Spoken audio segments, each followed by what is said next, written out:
Boa noite. Estamos mais uma vez aqui na UpTV fazendo o programa Direito.com. Mais uma vez fui convidado pela doutora Adriane Bramante para apresentar esse programa que traz a cada semana uma novidade, um tema diferenciado no mundo do direito. Não posso deixar de agradecer aqui aos nossos patrocinadores, Bramante Processos Previdenciários. Eu não entrego minha vida previdenciária na mão de qualquer pessoa. Eu só entrego na pessoa que eu possa confiar. Então, não entregue também. Por isso, eu indico aqui Bramante Processos Previdenciários.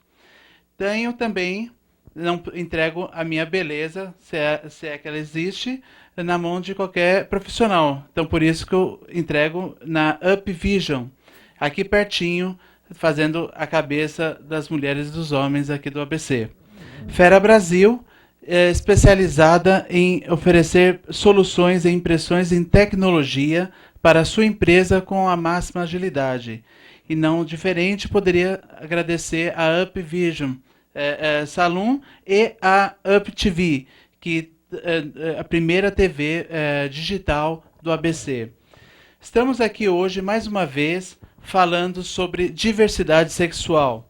E não poderia ser diferente, trouxe uma pessoa especialista no assunto. O Dr. Paulo Iotti. Ele é mestre e doutorando em Direito Constitucional pela instituição Toledo de Ensino em Bauru.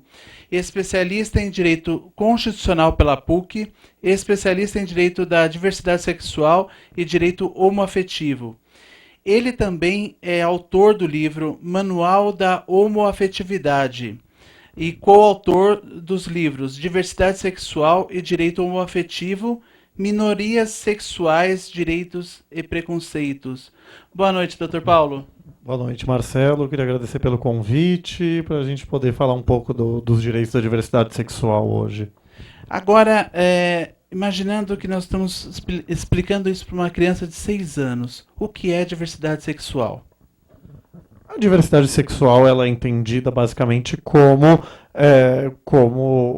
o conjunto de pessoas, né, que tenha como identidade sexual a homossexualidade, a heterossexualidade, a bissexualidade, em termos de orientação sexual, e a travestilidade, a transexualidade, a gente tem falado agora a cisgeneridade, né? Os cisgêneros, as pessoas que se identificam com o gênero socialmente atribuído ao seu sexo biológico. Para uma criança de 6 anos, a gente falaria, não é? Para uma criança, um adolescente, a gente citaria que, muito embora a maioria da população seja formada por pessoas que gostam, amam, se interessam por pessoas de sexo oposto, e que se identificam com o seu próprio corpo, existem pessoas que, por qualquer motivo, não se sabe as origens, né, da homossexualidade, transexualidade, não se sabe as origens da orientação sexual e da identidade de gênero, existem pessoas que se interessam por pessoas do mesmo sexo, de ambos os sexos, ou que se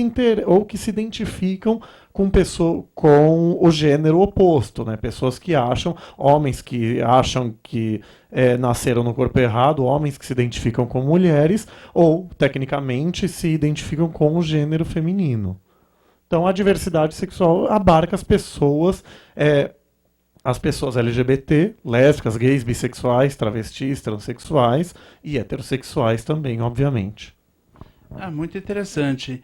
E me fala uma coisa, Paulo, como que hoje o direito está enxergando isso? Como que ele está avançando, né? Hoje a gente viu uma decisão do CNJ que fala sobre que autoriza o casamento entre pessoas do mesmo sexo. Como que está avançando? No Brasil, a questão dos direitos LGBT tem avançado de uma maneira talvez um pouco diferente do que acontece no mundo afora. Aqui, como a homossexualidade não foi tecnicamente criminalizada, né, desde o Código Penal do Império, né, as relações sexuais entre pessoas do mesmo sexo não constituem crime.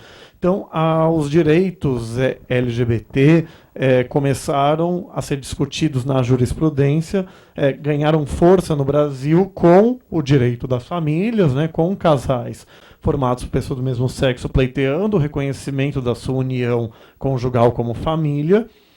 Isso na década de 90, e na década de 70 a gente teve um caso famoso, né, sobre transexualidade do já falecido médico Roberto Farina, que foi processado criminalmente por ter feito uma cirurgia, né, de transgenitalização, por ter feito uma cirurgia chamada de mudança de sexo, entre aspas, em um transexual. Ele foi processado criminalmente e foi absolvido pelo tribunal de alçada criminal na época, né, sob o fundamento de que a cirurgia de transgenitalização não é crime de lesão corporal, mas uma terapia necessária ao tratamento da pessoa transexual, né, que disse que os transexuais sofrem de dissociação do seu sexo físico para o seu sexo psíquico, né? É a patologização das identidades trans. Eu concordo com quem critica esse viés. Eu acho que a transexualidade, a travestilidade não devem ser vistas como doença, mas você pegar a saúde como a Organização Mundial de Saúde entende hoje, como completo estado de bem-estar físico, psíquico e social, e não mera ausência de patologia, essa compreensão de saúde, não apenas como ausência de patologias, abarca a transexualidade, né? Então a cirurgia, ela não pode ser encarada como lesão corporal, mas como uma espécie de tratamento da pessoa trans, esse viés não patologizante. Então, no Brasil, a gente teve esse caso na década de 70, e depois a questão dos direitos das pessoas homossexuais ganhou destaque na década de 90, nos anos 2000, no direito das famílias, com casais homoafetivos, né, pleiteando o reconhecimento da sua união conjugal como uma família. Que no Brasil, desde a Constituição de 88, regulamentada em 94 nesse ponto, o casamento não é a única forma de constituir família. Então, quando um casal se separava, ou uma das duas falecia, a outra entrava na justiça para ter reconhecido seus direitos da mesma forma que teria um casal heteroafetivo, né? A companheira de um homem falecido, o companheiro de uma mulher falecida. E você teve essa discussão na jurisprudência por aproximadamente 10, 12 anos, até que o Supremo Tribunal Federal, em 2011, reconheceu que a união entre pessoas do mesmo sexo forma uma família idêntica, equivalente à família formada por pessoas de sexos opostos, e garantiu a igualdade de direitos. E depois, no ano passado, em 2013, o Conselho Nacional de Justiça reconheceu o direito dos casais do mesmo sexo ao casamento civil. Isso é uma apertadíssima síntese, né, de tudo o que aconteceu. Mas a gente tem muito essa questão do direito das famílias, e claro, você tem o que não tem muito na mídia, a questão da criminalização da homofobia, a luta do movimento LGBT pela criminalização da homofobia e da transfobia, né, que está parada no Congresso Nacional, os diversos casos de discriminação que casais homoafetivos sofrem, seja por manifestarem publicamente o seu afeto da mesma forma que casais heteroafetivos, enfim, serem discriminados de maneira em geral. A questão do nome social, o nome de travestis e transexuais, né, que lutam pelo respeito a serem identificadas pelo nome com o qual elas e eles socialmente se identificam, independente do que consta no seu RG. Acho que a gente pode falar disso mais para frente. Então, quer dizer, os direitos LGBT no Brasil ganharam muita ênfase na questão do direito das famílias, mas eles transcendem muito isso, não se limitam à questão de casamento, união estável e adoção.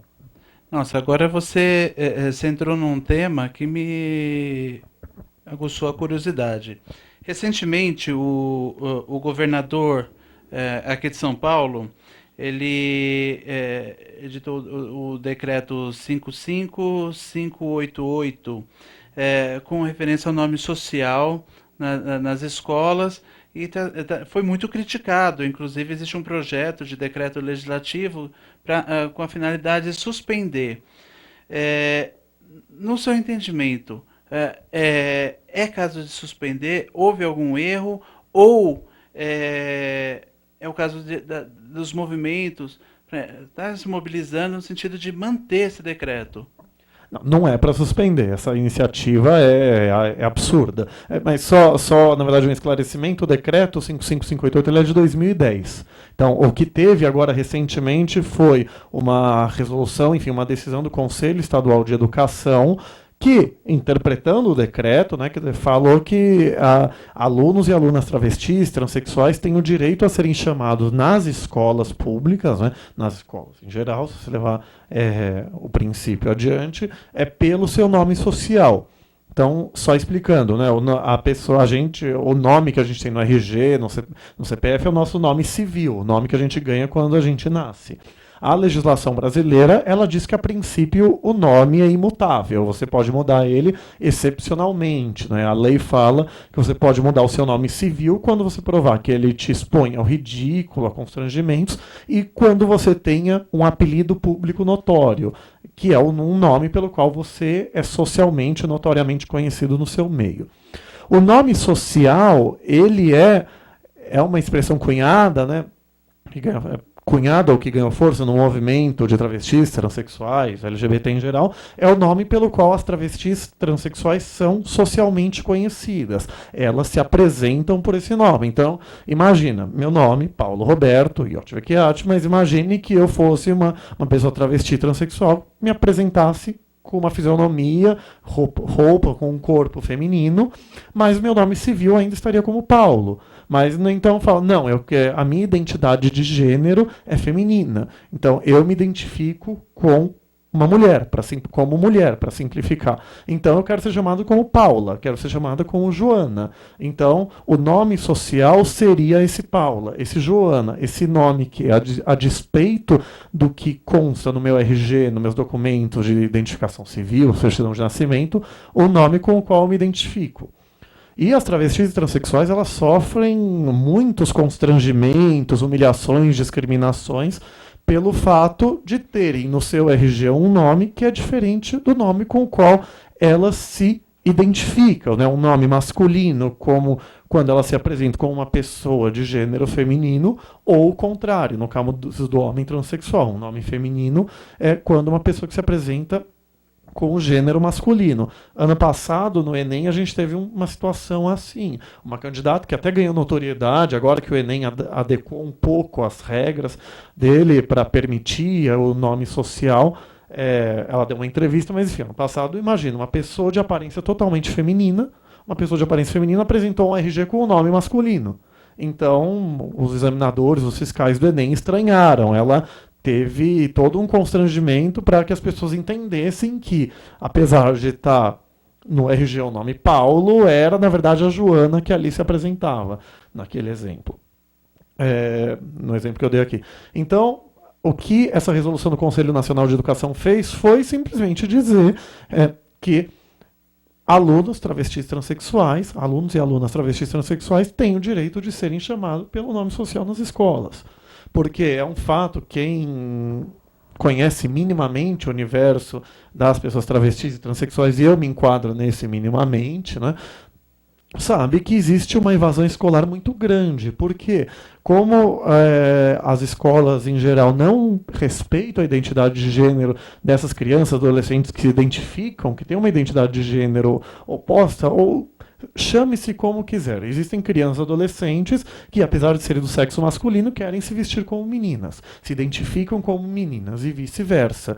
Então, essa criança, adolescente, quando não lhe é permitido ser identificada pelo nome com o qual ela se identifica e sofre constrangimentos e humilhações em razão disso, ela foge da escola.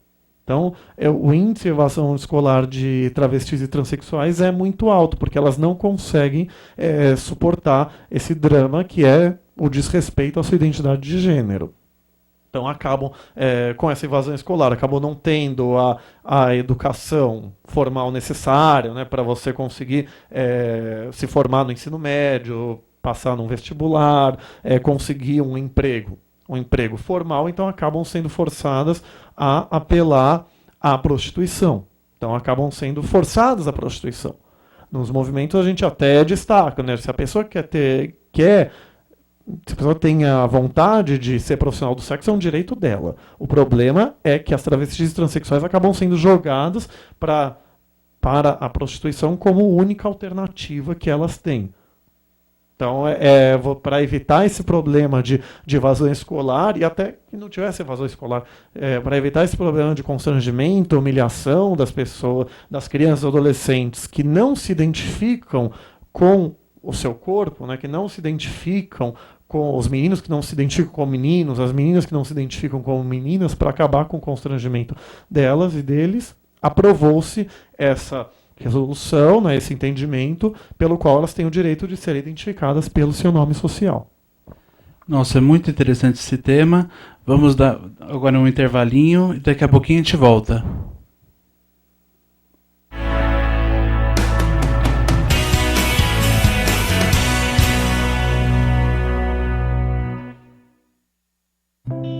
Deixo minha visão ao homem que jamais viu o amanhecer nos braços da mulher amada. Deixo o meu coração à mulher que vive exclusivamente para fazer o coração de seu filho feliz. Deixo meus rins a pessoas que tiveram seus sonhos interrompidos, mas que ainda os cultivam. Deixo o meu pulmão ao adolescente que quer gritar ao mundo mais uma vez: eu te amo! Deixo o meu fígado para aqueles que não tinham esperança na recuperação. Deixo ossos, pele e cada tecido meu à criança que ainda não descobriu o que é viver por inteiro. Deixo a você o meu exemplo. Deixo à minha família o desejo de ser um doador. Deixo para a vida, enfim, um recado. Nós vencemos. Seja um doador de órgãos, seja um doador de vidas.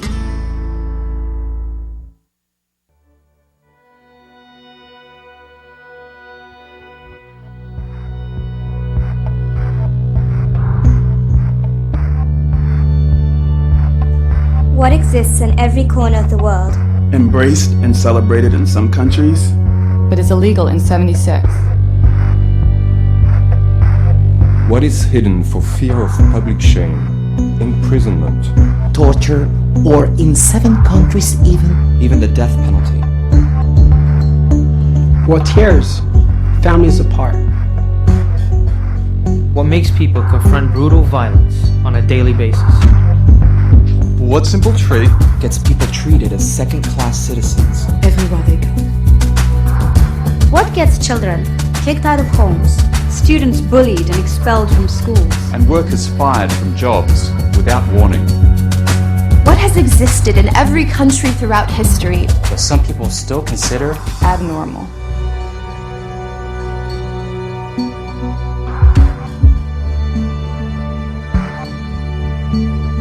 The answer? Being gay. Being lesbian. bisexual, transgender. All over the world, millions of people face violence and discrimination just for being who they are. Every nation is obligated by international human rights law to protect all lesbian, gay, bisexual and transgender people from torture, discrimination and violence. The United Nations has one simple message to the millions of LGBT people around the world. You are not alone. You are not alone. LGBT rights are human rights. LGBT rights are human rights.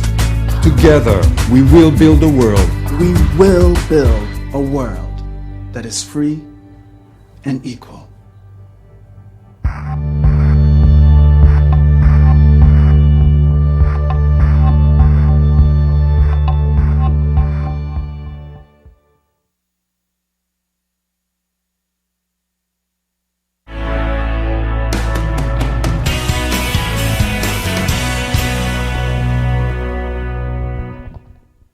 Hoje aqui no programa eu vou fazer uma surpresa. Eu trouxe um convidado especial, que é o Pedro Luiz.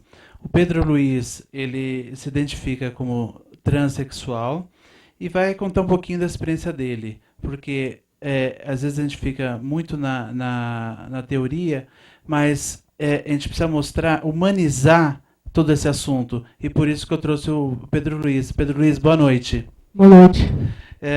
Eu queria que você contasse um pouquinho da sua história, quando que você se enxergou como um transexual, como que foi isso na sua vida, inclusive na escola, como que foi essa mudança, essa passagem?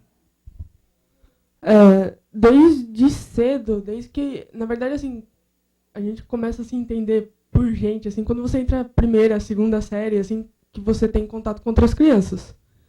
Então, quando eu chegava na escola, era uma coisa assim, sempre me dei muito bem com os meninos e sempre me senti isolada das meninas.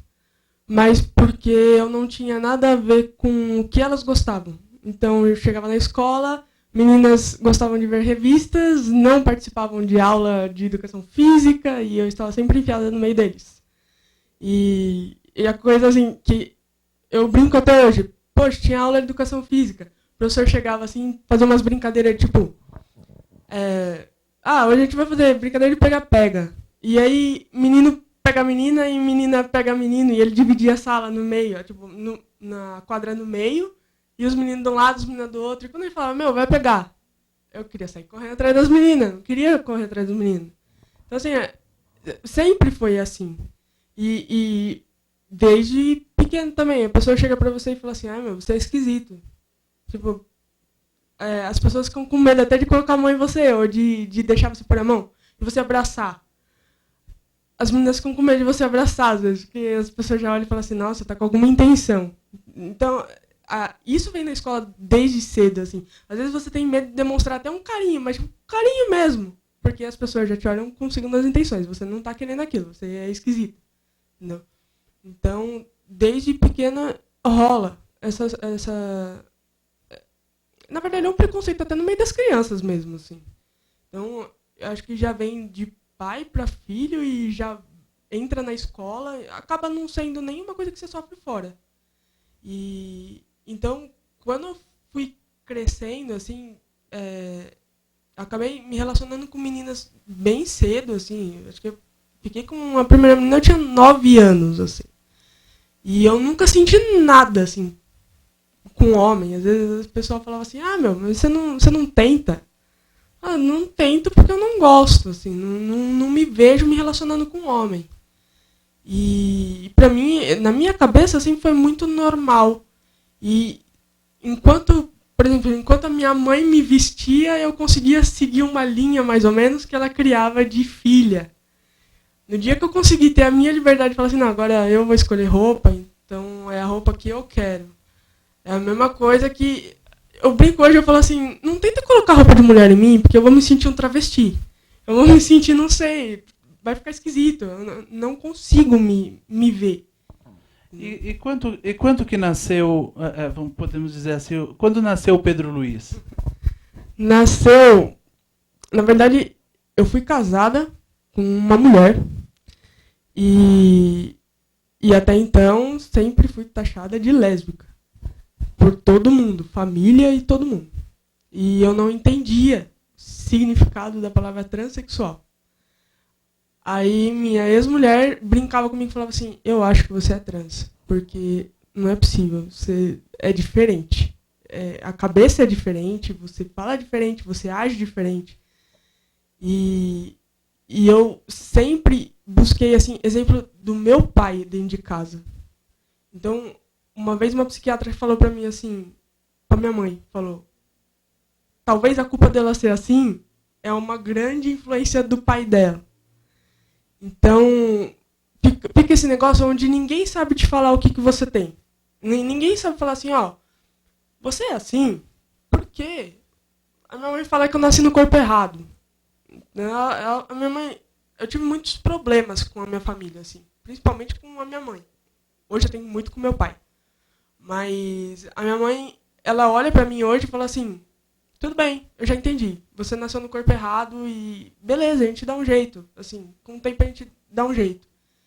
E depois que eu acabei me separando, eu acabei conhecendo outras pessoas que me levaram a ter informações de vídeos e médicos e tudo que explicava. E aí eu entrei num... Assim, você se identifica, você fala assim, agora eu entendi, realmente o que acontece comigo é isso. Aliás, é exatamente isso, assim. Cheguei a ver vários vídeos do pessoal falando assim, não, eu era assim, eu era assado. E eu falo assim, nossa, mas eu sou igualzinho, assim, eu sempre, desde pequeno, eu cresci desse jeito. Eu não me identifico, eu não consigo. Então, a minha família fala assim, nossa, mas você tá piorando o seu visual, assim.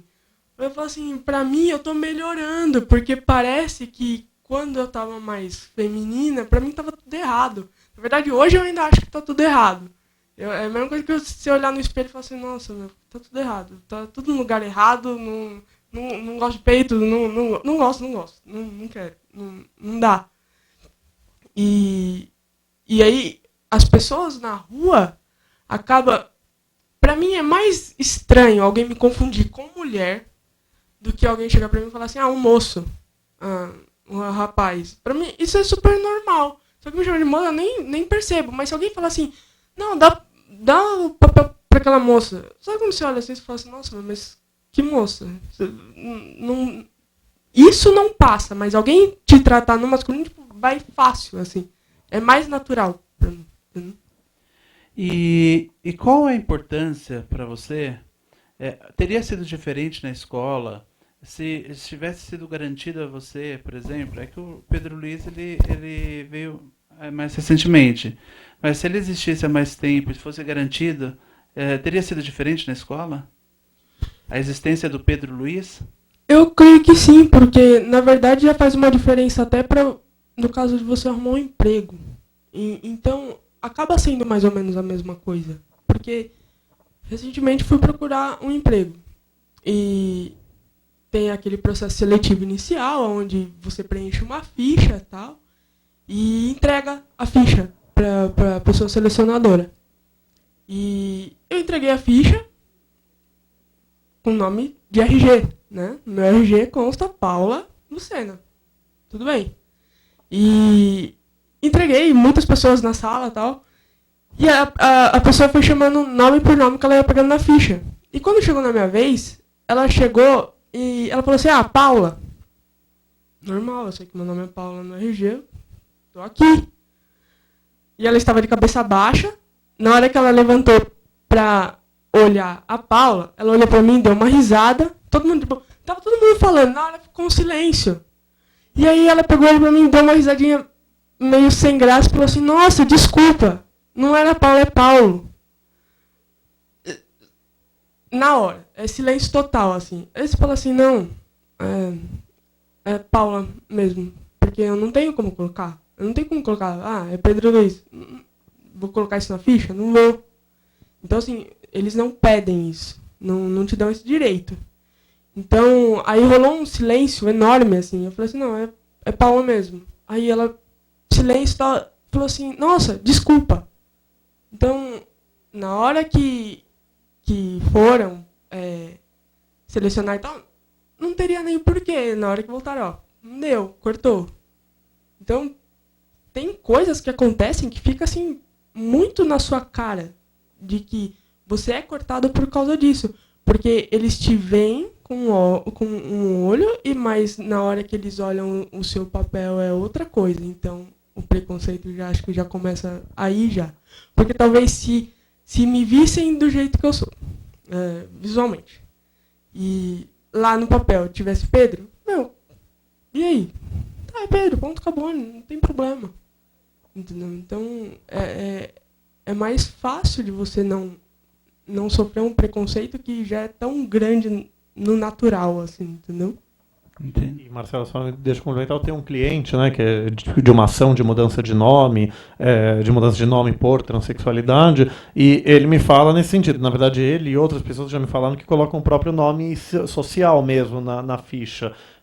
Na ficha de emprego, né, de se candidatando à vaga. Então, que fazem as entrevistas, processo seletivo normal, mas quando chega na hora H, que tem que apresentar os documentos para o RH, acaba acontecendo isso que o Pedro mencionou aqui, não é? Quer dizer, então, misteriosamente, uma pessoa que está vendo tão bem é sempre cortada. Então, você acaba tendo preconceito com a transexualidade nesse ponto, e acredito que até por isso, né, que no Rio Grande do Sul, salvo engano, algum outro estado que me fugiu agora, criou uma lei estadual permitindo a carteira de nome social, né, que é um documento paralelo ao RG que a pessoa pode, pelo menos, apresentar. Claro, você vê que é uma carteira de nome social, então o nome civil talvez não coibisse o preconceito, mas pelo menos você acaba com essa dualidade, né? Quer dizer, você apresentar um documento com um nome e, na verdade, o nome que você se identifica é outro. Mas é um drama que realmente acontece. Dr. Paulo, mas nesse caso, qual seria a solução para o Pedro, por exemplo? Quais seriam os passos para ele corrigir todo esse imbróglio que ele tem na vida dele? No caso do Pedro, como já saiu da escola, né, mas assim, tá na faculdade, quando entrar, pode ser. Tem faculdades públicas que já respeitam o nome social, isso é uma coisa que infelizmente depende de faculdade para faculdade. Mas o que pode ser feito é entrar na justiça. Você entrar na justiça para mudar o nome, né? que nem eu mencionei mais cedo, né? Quer dizer, a princípio você pode mudar o seu nome quando você prova que você tem um apelido público notório, que é o nome pelo qual você é notoriamente conhecido ou conhecida. Então, eu sempre falo, apelido público notório é sinônimo de nome social. Então você tem que juntar declarações escritas, né? Isso é um costume que se gerou nesse tipo de ação. Você junta declarações escritas de testemunha falando: eu, Papiotti, RG-CPF, declaro que conheço, Paulo Roberto Iotti Vecchiati, mas que é notoriamente conhecido por Paula Joana, por exemplo. Então, essas declarações não tem muito padrão, mas tem que falar que é uma pessoa que, no caso do Pedro, né, se identifica como homem, se porta, é tratado como homem, se entende como um homem, é notoriamente conhecido no seu meio como um homem. Então você conseguiria mudar a lei, mudar o nome, nesse sentido, e até mudar o sexo também. O problema é que a jurisprudência, principalmente a paulista, né, eu brinco com um amigo mineiro que São Paulo e Minas ficam competindo para ver qual que é o pior dos dois, em termos de conservadorismo, junto com o Rio de Janeiro, mas assim, se a pessoa trans fez a cirurgia, a jurisprudência não vejo mais nada contra nos últimos 5, 6 anos, muda nome e sexo. Mas se não fez cirurgia, tem muito juiz que não muda nem o nome, o que é um absurdo. A lei não faz esse tipo de condicionamento para o nome, e o sexo a lei não fala. Então, você acaba dependendo do entendimento pessoal do juiz. Eu tenho uns 3 casos recentes que eu tive que recorrer para o Tribunal de Justiça, estou aguardando o julgamento do recurso, porque o juiz entendeu que sem cirurgia a pessoa transexual não poderia mudar o nome, né? Que você condiciona a cidadania, o direito ao respeito, o direito ao nome, o direito à não discriminação a um procedimento cirúrgico, e há uma visão patologizante das identidades transexuais. O que é um absurdo, né? Eu chamo, isso é genitalização da pessoa humana. A pessoa é muito mais do que a sua genitália, muito mais do que a sua biologia. Então, mas o que dá para o Pedro fazer é isso, né? Quer dizer, entrar na justiça para pedir a mudança do nome, a mudança pelo menos do nome e até do sexo, né? Como hoje a gente tem essa visão que patologiza as identidades travestis transexuais, é interessante que, pelo menos para a mudança de sexo, você tenha os laudos, né, de psiquiatra e psicólogo. Endocrinologista é sempre útil, mas pelo menos os laudos. Para mudar o nome, eu sempre falo, eu particularmente entendo que não precisa de laudo para mudar o nome. Porque eu sempre falo, se eu posso mudar de Paulo para Pedro, se eu provar que é o meu apelido público notório, eu posso mudar de Paulo para Joana, independente de transexualidade. Mas é uma briga. Então, quer dizer, se você tem os laudos, quer dizer, evita uma discussão desnecessária. Mas, enfim, se está para mudar o nome, em tese, não precisa. Mas, infelizmente, no Brasil, qualquer pessoa, mesmo heterossexuais cisgêneros, né, mesmo heterossexuais que não são transexuais, precisam entrar na justiça para mudar de Paulo para Pedro. Quer dizer, o famoso caso, né, o Lula e a Xuxa acrescentaram Lula e Xuxa nos nomes deles. Então, por quê? Porque a lei considera que o nome é uma coisa tão importante, né, você é o signo pelo qual você é socialmente conhecido, então você não pode mudar por qualquer motivo. Então, no Brasil, a gente não tem uma lei como a Argentina ainda, a lei de identidade de gênero, que basta você ir no cartório e pedir a alteração, para simplificar bastante. Legal. Bom, vamos fazer mais um intervalinho e daqui a pouquinho a gente volta.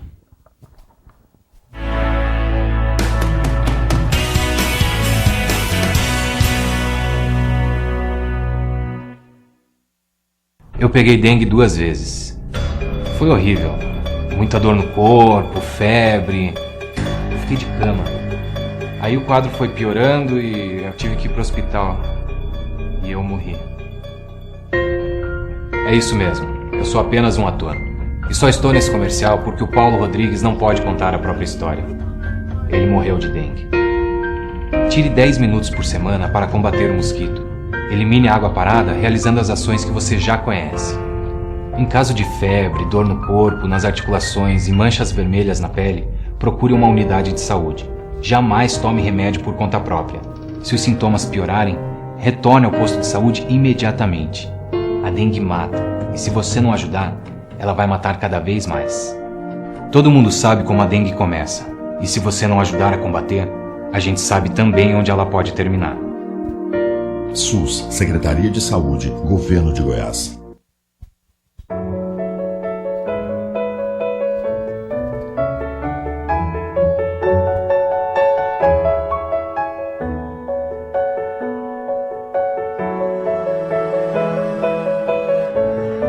Sua família não vai esquecer o que você fez por ela.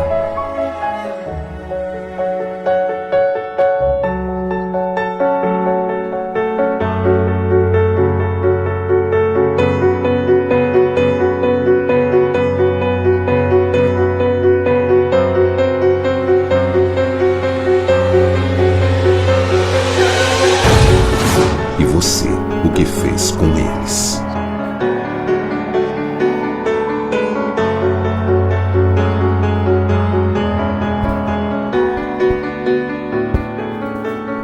A culpa não morre nunca. Respeite o limite de velocidade. Ultrapasse com segurança. Deixo minha visão ao homem que jamais viu o amanhecer nos braços da mulher amada. Deixo meu coração à mulher que vive exclusivamente para fazer o coração de seu filho feliz. Deixo meus rins a pessoas que tiveram seus sonhos interrompidos, mas que ainda os cultivam. Deixo meu pulmão ao adolescente que quer gritar ao mundo mais uma vez: eu te amo! Deixo meu fígado para aqueles que não tinham esperança na recuperação. Deixo ossos, pele e cada tecido meu à criança que ainda não descobriu o que é viver por inteiro. Deixo a você o meu exemplo. Deixo à minha família o desejo de ser um doador. Deixo para a vida, enfim, um recado. Nós vencemos. Seja um doador de órgãos, seja um doador de vidas.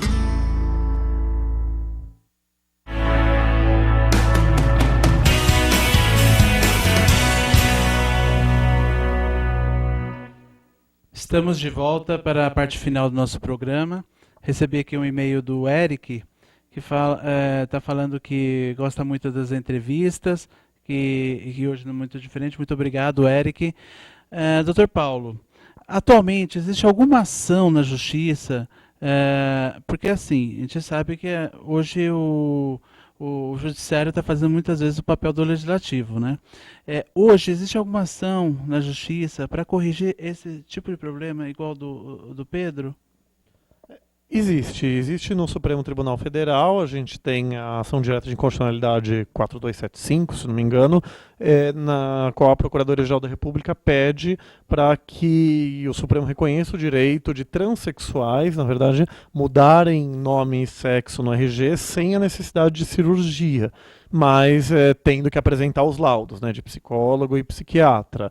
É uma ação, quer dizer, na época que a ação foi distribuída, nem se discutia a lei de identidade de gênero argentina, talvez, salvo engano, é o que era de mais avançado na época, mas assim, na questão dos direitos das pessoas transexuais, você tem essa ação no Supremo, que eu até pretendo, né, fazer uma manifestação nesse processo, na ONG que eu faço parte, né, o GADVIS, o Grupo de Advogados pela Diversidade Sexual, fazer uma manifestação em favor dessa ação, pedindo o direito de mudança de nome e sexo sem cirurgia. o direito tem algumas limitações, né? Quer dizer, o juiz é vinculado ao pedido, então é uma coisa polêmica. O Supremo poderia reconhecer ali o direito de travestis também, se poderia reconhecer que é o direito à mudança de nome e sexo sem laudos também, uma visão despatologizante, mas eu acho que uma das funções do advogado é levar problemas para o judiciário e que, que os ministros da Suprema Corte possam pensar, mas pelo menos eu pretendo levar essa discussão de um viés mais humanizado, um viés não patologizante no Supremo. Então, na questão da população de transexuais, tem essa questão. Travestis, eu pelo menos desconheço até esse momento. E fora da questão LGBT, tem a resolução do CNJ, né, que você mencionou, do casamento igualitário, foi questionada no Supremo. Eu fiz uma defesa dela também, pelo PSOL e por outra associação. E enfim, você tem a questão, a lei estadual anti-homofobia do Rio caiu, eu também pretendo apresentar uma defesa no recurso que foi apresentado. Legal. Bom, estamos chegando aqui nos momentos finais do programa. Não posso deixar de agradecer aos nossos 4 patrocinadores, que é a Bramante Processos Previdenciários, há mais de 30 anos, sempre aprimorando sua eficácia e sua solidez junto aos seus clientes. Eu torno a repetir, não entregue sua vida previdenciária, sua aposentadoria nas mãos de uma pessoa desqualificada. Aqui eu estou apresentando uma pessoa que tem mais de 30 anos de experiência na área previdenciária. Da mesma forma, eu não entrego o meu cabelo nas mãos de qualquer pessoa. Eu coloco nas mãos da UpVision. A UpVision aqui no ABC é muito bem conceituada e por isso eu indico. A Fera Brasil é uma empresa especializada em impressões digitais e tecnológicas para diversas empresas. Por isso nós indicamos. E a UpTV, a primeira TV web digital da região do ABC. Paulo e Pedro, eu queria as considerações finais e um até logo aqui para os teleinternautas. Pode. Eu acho que, como considerações finais, a gente poderia falar, né? Sempre tá falando aqui com o Marcelo no intervalo, né? Muita coisa para falar em pouco tempo. Eu já tenho como vício falar muito rápido, até peço desculpas por isso. Mas na questão das pessoas travestis e transexuais, né, que é o tema que a gente mais focou hoje, na questão do nome social, eu acho que é uma questão principalmente de respeito, né? A pessoa se identifica com aquele nome, a pessoa tem ojeriza por ser identificada pelo nome que está no RG, sofre diversos constrangimentos, que nem o Pedro aqui bem exemplificou, estava comentando com ele também, né, que se a gente tivesse combinado a fala não tinha dado tão certo. Então, assim, se a pessoa se sente mal com o nome que está no RG, ela se identifica, se sente respeitada pelo nome social, por que você vai insistir em chamá-la pelo nome civil e não pelo nome social? Isso é totalitarismo, isso é desrespeito, isso é arrogância daquele que não é transexual, não entende o sofrimento daquela pessoa e, por teimosia ou qualquer outro motivo, insiste em chamá-la daquela forma. Então, eu acho que é isso, é uma questão de respeito, você tratar a travesti transexual pelo nome social, principalmente porque isso não traz prejuízo a ninguém. E é uma questão também de bom senso, é isso que eu acho que as pessoas em geral poderiam refletir, independente de todo o juridiquês constitucional que a gente possa eventualmente trabalhar sobre esse tema, né, do direito das pessoas transexuais e travestis a mudarem de nome e sexo, independente de cirurgia. Pedro, queria falar alguma coisinha para o pessoal de casa? Eu acho que eu já passei por algumas coisas, o pessoal olha pra mim e fala assim, parece que você tem 13 anos. Fala assim, não, tem 28, gente. Então, assim, o negócio, assim, paciência, porque o pessoal olha pra mim e fala assim, poxa, tem paciência, logo você consegue arrumar as coisas que você quer na sua vida. Fala assim, eu tô tendo paciência há 28 anos, o negócio tá... Ele é pra ontem, assim, mas tem alguns amigos que falam assim, paciência, tudo vai dar certo e tem que correr atrás, né? Só isso, só. E por isso que eu falo, usando um pouco da religião, eu falo que contra o amor não há lei. E também cito aqui uma frase do padre Fábio de Mello que fala: O importante não é o que as pessoas acham de mim, e sim o que Deus sabe a meu respeito. Então, não tem mais essa de preconceito. Vamos todos nos unir e garantir a felicidade de todos.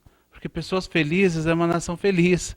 Então, vamos nos unir e buscar aquilo que é importante para essa nação, que é saúde, educação, respeito, sexualidade, transexualidade, isso a gente tem que garantir. Se você não gosta de gay, não se relacione com gays.